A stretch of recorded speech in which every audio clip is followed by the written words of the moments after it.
تمہارے اگلے خط کا انتظار رہے گا۔ خیر اندیش غالب۔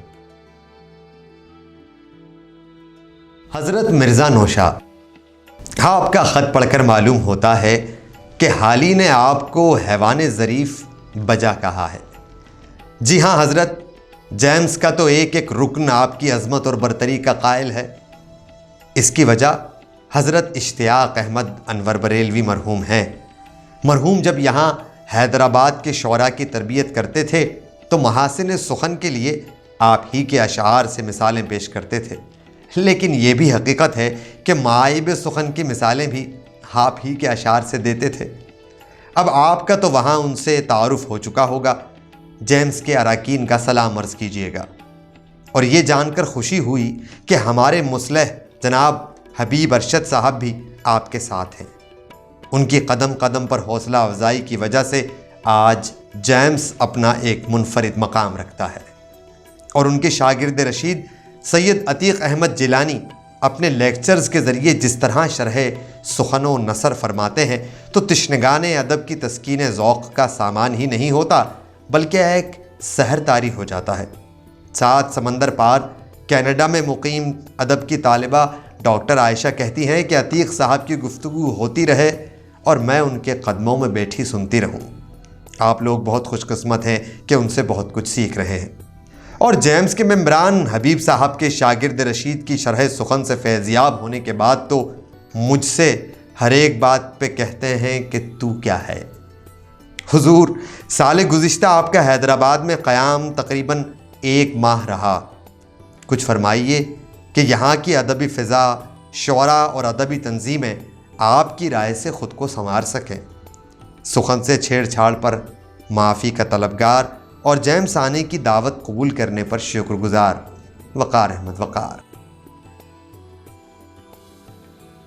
برخوردار عزیز وقار، بھئی یہ معافی اور شکر گزاری کی تکرار خدا کے حضور ہی رکھا کرو، اور عاشقی تمہیں زیبا ہے اگر چاک گریبانی کا حوصلہ رکھو، کہ اس صبر طلب لطف میں خون دل کا شمار نہیں۔ میاں ہمارے نامے سے پہلوئے ظرافت تک تو ٹھیک ہے، مگر حیوان کی رعایت حالی نے بھی حیوان ناطق کے اظہار کے بات کہی تھی۔ خیر، ایک شاباشی قبول کرو کہ جس طرح میرے کلام کو سمجھنے کا صحرا تم نے انور بریلوی کے سر باندھا ہے، وہ ایک ہونہار شاگرد ہی کا خاصہ ہے۔ موجودہ مسلمانوں اور اسلام کی حالت دیکھ کر تو میں ویسے بھی بریلویوں کے حسن ظرافت کا قائل ہو چکا ہوں، لیکن انور کا رنگ ظرافت حنائی ہے جو پتھر پہ پس جانے کے بعد آیا ہے، یہاں انور سے نبھتی ہے۔ بعض شخصیت پرست جو کسی ایک نیکی کی وجہ سے بہشت بھیج دیے گئے، ان کے حلیے اور وضاقتہ سے انہیں ہی غالب سمجھ لیتے ہیں، اور وہ میرے ان اشعار کو جنہیں تم فلسفہ تصوف میں شمار کرتے ہو مزاح کے پیرائے میں سناتے پھرتے ہیں۔ میں ہی کر بیٹھا تھا پیش دستی ایک دن کی شرح، ایسے زاویے سے کی کہ خود مجھے یقین نہ آیا۔ اراکین جیمز کا سلام، بہرحال ان کو میں لوازمات بھیج دوں گا، اور تم سے یہ چاہوں گا کہ ایک انٹرویو ان کا بھی لے ہی ڈالو۔ برخوردار، تم نے پوچھا ہے تو کہہ دیتا ہوں، وگرنہ مزاج بھی نہیں اور میری خوشی بھی نہیں کہ یہ دکھ سنا سکوں۔ محبت تھی چمن سے، لیکن اب یہ بے دماغی ہے کہ موجے بوئے گل سے ناک میں آتا ہے دم میرا۔ وہ 3 عشرے جو اگلے سال حیدرآباد میں گزارے بالکل اسی طرح تھے جس طرح رمضان کے ماہ کے 3 عشرے، پہلا رحمت، دوسرا مغفرت اور تیسرا نجات۔ یعنی پہلے عشرے میں تو ہر ادبی تنظیم نے میری قبر پر پاؤں رکھ کر اپنا قد اونچا کیا، اپنی شاموں کو سیراب، میری شاموں کو تشنگی بخشی، لیکن اس پذیرائی کو میں رحمت ہی گردانوں گا۔ میاں دوسرے عشرے کا آغاز مشاعروں کی محافل سے ہوا، جس میں اس قدر مغفرت کی دعائیں میں نے کیں جن کا شمار نہیں۔ محض قافیہ بندی اور ردیف کو شاعری کہہ کر مجھے سنوایا گیا۔ اچھا کلام سب سے آخر میں سننے کو ملتا، مگر اس وقت تک طبیعت اس قدر مقدر ہو چکی ہوتی کہ وہ بھلا شعر بھی میری اکتاہٹ کا شکار ہو جاتا۔ تقدیم و تاخیر کے معاملے، شعر پڑھنے کی نشست و برخاست، ایک دوسرے کی ہجو و ہنسی، بس یہی کچھ۔ نئے شعراء ستائش کے دلدادہ ہیں اور محنت سے بھاگتے ہیں، اور جو محنت کر لیتے ہیں، شعری ذوق کو پروان چڑھا لیتے ہیں، وہ پھر مشاعروں سے بھاگتے ہیں اور حبیب ارشد کے پاس اپنے دل کی وارداتوں کو سپرد حبیب کر دیتے ہیں۔ خدا نے حبیب کو تابندگی دی، پائندگی اور ابدی زندگی بھی دی۔ بھئی تمہارے قومی ترانے کے یہی قافیے اس وقت یاد ہیں۔ خیر مذاق برطرف، خدا نے حبیب کو حیات دوام بخشی ہے، اور عتیق جیلانی جیسا شاگرد کہ عتیق کے کارناموں پر تو یہاں بھی ان کی خوب ستائش ہوتی ہے۔ میاں تیسرے عشرے کی کارگزاری بہت مختصر ہے۔ جنت سے خطوط کا تانتا بن گیا تو ادبی تنظیموں کے دوزخ سے نجات پا کر میں تو روانہ ہوا۔ اب تم جیمز کی ادبی کارگزاریاں بیان کرو، روایتوں سے ہٹ کر کیا ارادے ہیں؟ نجات یافتہ غالب۔ حضرت میں کیا منع کرتا ہوں کہ بریلوی صاحب کا انٹرویو مرتب نہ کروں، لیکن اس معاملے میں سب سے زیادہ قصوروار میں خود اپنے آپ کو ہی سمجھتا ہوں کہ اس سلسلے میں تکنیکی معاونت کا منتظر ان احباب کی طرف سے رہا جو اس ناچیز سے انور صاحب کے کلام پر استفسار ہی نہیں کرتے بلکہ اپنے آپ کو شامل مضمون رکھنے کی قدغن بھی عائد کرتے ہیں، لیکن جب معاملہ تکنیکی ادارت کا ہو تو ان کے دامن وقت میں گنجائش نہیں نکلتی۔ حضور جیمز کا دوسرا نام ہی روایت شکن ہے، اور اس کے اوصاف رتن ناتھ سرشار کے فسانہ آزاد کے صف شکن جیسے ہرگز نہیں ہے۔ ندرت و جدت جیمز کا خاصہ ہے۔ آپ کی سالگرہ کے دعوت نامے سے لے کر انتظام و انصرام کا ایک ایک گوشہ ندرت و جدت کی منہ بولتی تصویر ہے۔ اراکین جیمز اپنی تربیت کی وجہ سے اپنی پیشہ ورانہ زندگی میں حائل مشکلات کو بائیں ہاتھ کا کھیل سمجھتے ہوئے حل کر لیتے ہیں۔ ہمارے ارادے بلند اور حوصلے جواں ہیں۔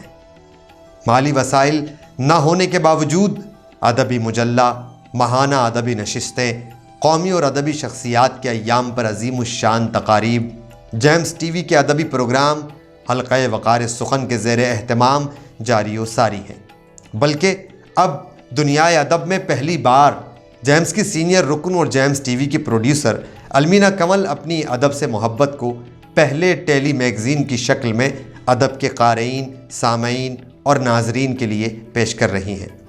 نئے رنگ ادب کے نام سے یوٹیوب پر جاری ہونے والے اس رسالے کو پڑھا ہی نہیں بلکہ دیکھا بھی جا سکے گا۔ جیمز کے اراکین میرے حوصلوں کی طرح میرے ساتھ ہیں، اس لیے یہ یقین ہے یہ اخراجات چاہے میرے ناتواں کاندھوں پر ہی کیوں نہ ہوں، یہ سلسلے جاری رہیں گے اور ان میں اضافہ بھی ہوتا رہے گا۔ دعا کا طلبگار، وقار۔ ارے صاحبزادے خفا کیوں ہوتے ہو؟ بھائی میں نے فقط ازراہ یاد دہانی انور بریلوی کا تذکرہ کیا۔ میرے علم میں ہے کہ ان کی زندگی میں ہی تم نے ان کا انٹرویو یہیں جیمز میں لیا تھا۔ سوائے عتیق جیلانی کے اس انٹرویو کو دیکھنے کی فرمائش کا اظہار کسی نے بھی نہیں کیا، اور حیدرآباد کی ادبی تنظیموں کا احوال تو میں لکھ ہی چکا ہوں۔ ان کی نظر میں کوئی بھی قابل قدر اس وقت تک نہیں ہوتا جب تک موت کا مزہ نہ چکھ لے۔ مرنے کے بعد اس کی واہ واہ میں کوئی کسر اٹھا نہیں رکھتے، اور تمہارا قصور یہ نہیں جو تم نے لکھا، قصور یہ ہے کہ تم میرے نقش قدم پر آدھے شہر کے قرض دار ہو۔ جس روز کوئی ایسا قرض دینے والا مل گیا، انور کی کتاب و حیات سب اظہر من الشمس۔ میاں اس بات پر تو میں مستحق تحسین سمجھتا ہوں ہر اس رکن کو جو جیمز سے جڑا ہوا ہے اور روایت شکنی کی ہمت پیدا کر رہا ہے۔ جودت طبع کے نمونے تو جیمز ہی کا خاصہ رہ گئے ہیں۔ اب یہ المینا کی تجویز ہی کو لے لو، یعنی ٹیلی میگزین، بھائی کیا خوب ہے، اور میری رائے پوچھو تو لوگ اپنی مصروفیت کی بنا پر مطالعے سے دور ہو گئے ہیں۔ ایسے ادب دوستوں کو ادب سے جوڑے رکھنے میں یہ طریقہ بے حد موزوں ہے۔ دراصل لوگوں کا کردار اور املا دونوں ہی بگڑ چکے ہیں۔ روزمرے کا درست استعمال تو سرے سے ہی غائب ہے۔ حد تو یہ ہے کہ گالی بھی بے سوچے سمجھے دیتے ہیں۔ ارے بھائی، بڈھے یا ادھیڑ عمر آدمی کو بیٹی کی گالی دیتے ہیں تاکہ اس کو غیرت آئے، جوان کو جورو کی گالی دیتے ہیں کیونکہ اس کا جورو سے زیادہ تعلق ہوتا ہے، بچے کو ماں کی گالی دیتے ہیں کہ وہ ماں کے برابر کسی سے مانوس نہیں ہوتا۔ تو میاں تمہارے نیرنگ ادب سے کچھ نہیں تو شاید روزمرہ ہی درست ہو جائے اور کچھ معقول مغلظات زباں زد عام ہو جائیں۔ خیر مذاق برطرف، ٹیلی میگزین نکالو اور ضرور نکالو، مگر یہ خیال رکھو کہ نسل نو کو آمادہ کرو کہ وہ تخلیق کے جوہر دکھائیں، نئے مضامین کو ضبط تحریر دیں، ان کی حوصلہ افزائی کرو، نہ یہ کہ روایت پسند بزرگوں کو ہی بلاؤ اور جوانوں پر یہ پابندی لگا دو کہ وہ ان کو سنیں۔ میاں بزرگی بعقل است نہ کہ بسال، مطلب یہ کہ بزرگی کا پیمانہ عمر نہیں بنا لینا۔ مجھے خوشی ہے کہ انور بریلوی اور حبیب ارشد تمام عمر جوان ہی رہے، اور حیدرآباد کے بعض شعراء کا آغاز سے ادب ہی بڑھاپے سے ہوا ہے۔ میاں بزرگی شے دیگر است، اور جیمز کے نوجوان بزرگوں کو مہمیز دو کہ وہ اس راہ جاویدانی پر ہم خیال لوگوں سے معاشرہ بطرز بہشت تشکیل دیں، ماضی کے نوحے کے بجائے آئندہ کا ترانہ لکھیں۔ مجھے یقین ہے کہ تمنا کا دوسرا قدم ان پر ضرور کھلے گا۔ تم دشت امکان ان کے پیروں تلے دکھانے کی سعی مسلسل کرتے رہو۔ نجات کا طالب، غالب۔ حضرت آداب، میری جرت کہ آپ سے خفا ہوں۔ میرا جو قصور آپ گردانتے ہیں وہ قصور نہیں بلکہ اعزاز کا باعث ہے۔ سعدی نے کہا تھا، تونگری بدل است نہ کہ بمال، اور یہی میرا وتیرہ ہے۔ چاہے آپ کا ہی شعر مجھ پہ صادق آتا ہو کہ قرض کی پیتے تھے میں اور سمجھتے تھے کہ ہاں رنگ لاوے گی ہماری فاقہ مستی ایک دن۔ المینا کی کاوش نیرنگ ادب کو آپ نے سراہا جو ہم سب کے لیے حوصلے کا باعث ہے، اور حضور نسل نو کا تو کچھ نہ پوچھیے۔ خدا کی طرف سے عطا کردہ صفت تخلیق کے تمام جوہر یہ صرف ٹک ٹاک بنانے میں ہی دکھا سکتے ہیں، اور شاعری کا حال تو ایسا ہے کہ اگر آپ کے گوش گزار کر دی جائے تو آپ خود شاعری سے لا تعلقی کا اظہار فرما دیں۔ ہاں، جیمز کے نوجوان اس قسم کے واہیات سے دور ہیں کہ بلبلیں سن کر تیرے نالے غزل خواں ہو گئیں۔ حضرت، آپ نے حیدرآباد کے شعری منظرنامے پر تو خوب اظہار خیال فرمایا، تو وہاں کی بھی سنائیے۔ بہادر شاہ ظفر اب کس سے اصلاح لیتے ہیں، آپ سے یا شیخ ابراہیم ذوق سے؟ حضور، اس بازیچہ اطفال کی خبر تو آپ کو رہتی ہے، ارشاد فرمائیے کہ خبر کو شعر کا لبادہ اوڑھایا جائے تو کیسا ہے؟ بعض ناقدین کے نزدیک شعر کو فقط خبر نہیں ہونا چاہیے یا خبر کو شعر نہیں ہونا چاہیے، لیکن کیا اسے موضوعات کے تنوع کے لیے بھی جائز قرار نہیں دیا جا سکتا؟ کیونکہ اگر یہ موضوعات نہ ہوں تو رخ و زلف کا رونا کہاں تک لکھیں؟ کیا آپ ہی کا ارشاد ہے کہ بھرم کھل جائے ظالم تیرے قامت کی درازی کا، اگر اس ترائے پر پیچ و خم کا پیچ و خم نکلے؟ جی ہاں، جیمز کے ارادے تو بہت بلند اور بہت کچھ کرنے کے ہیں، لیکن آہ کو چاہیے ایک عمر اثر ہونے تک۔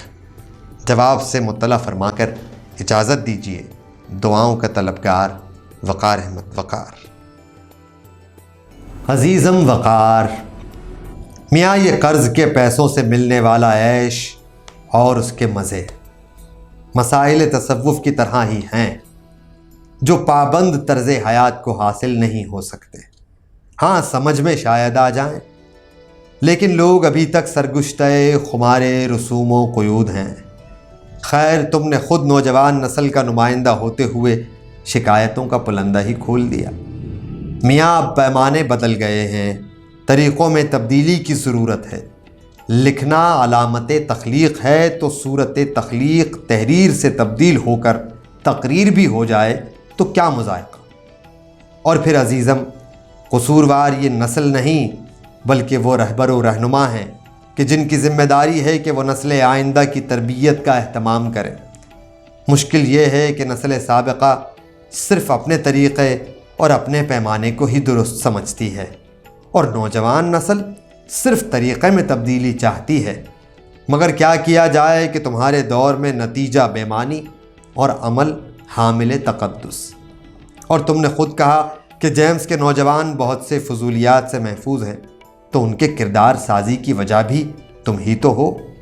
تو بس اپنا حلقہ تعمیر کشادہ کرو تو بلبلیں تیرے نالے سن کر بھی غزل خواں ہو جائیں گی۔ یہی بات تمہارے اس سوال کا جواب بھی ہے جس میں تم نے مجھ سے پوچھا ہے کہ تمہارے زمانے میں دوبارہ آنا چاہوں گا۔ ارے تم نے عتیق جیلانی کا وہ شعر نہیں پڑھا؟ کون مجھ کو سمیٹ سکتا ہے، وقت ہوں آدمی میں آتا ہوں۔ تو مجھے اب زمانے کی ضرورت کیا، میں تو تم میں بھی آیا ہوں اور انبساط و التمش میں بھی۔ کیا تم مجھے اس محفل کے پیشکاروں میں نہیں دیکھ رہے؟ اور پیشکاروں تک بھی کہاں، جو بھی آج میری دعوت پر چلا آیا ہے میں اس میں سمٹ آیا ہوں۔ کون ہے جو مجھ سے جدا آیا ہے؟ میاں ہم نے تو بہت پہلے یہ بھی کہہ دیا تھا کہ ہم وہاں ہیں جہاں سے ہم کو بھی کچھ ہماری خبر نہیں آتی۔ اور یہ شعر حیات جاویدانی سے پہلے کا ہے، یا یوں کہہ لو کہ یہی سب حیات جاویدانی کا باعث بنا۔ اور یہ جو تم نے تاریخی سوال کر ڈالا ہے کہ ابو ظفر اب کس سے اصلاح لیتے ہیں، تو میاں سن رکھو، بادشاہ اصلاح نہیں لیتے بلکہ پورا کلام لے لیتے ہیں۔ مغل بچے بھی عجیب ہوتے ہیں، جس پہ مرتے ہیں اس کو مار رکھتے ہیں، یہاں کو تبدیل کر کے کی لگا لو۔ اچھا بھائی، یہ بھی خوب بحث چھیڑ دی کہ گردش زمانہ کی خبر کو شعر کا موضوع بنانا کیسا ہے۔ تو میاں سب سے پہلے تو یوں کرو کہ یوٹیوب پر گزشتہ سال کی میری تقریب سالگرہ پر عتیق جیلانی کا لیکچر دوبارہ خود بھی سنو اور متعلقہ افراد کو بھی سنواؤ۔ دوسرا یہ کہ ان موضوعات پر مباحثے منعقد کرواؤ اور ان نشستوں میں اساتذہ کو دعوت تحقیق و تقریر دو، تاکہ نئے لکھنے والے طویل العمر شعر کہنے کے لائق ہو سکیں۔ یہ نہ ہو کہ حادثے کی عمر تک شعر کی عمر رہ جائے۔ دیکھو میاں، خدا کی صنائی کی عمر نہیں، وہ مقید نہیں، تو اس پر آنے والا خیال اگر شعر میں ڈھلے گا تو وہ بھی جاویدانی پائے گا، یعنی خدا کی مدح بھی طویل العمر ہوگی۔ عقل مند را اشارہ کافی است، بلائے جاں ہے غالب اس کی ہر بات، عبارت کیا اشارت کیا ادا کیا، خیر اندیش جیم غالب۔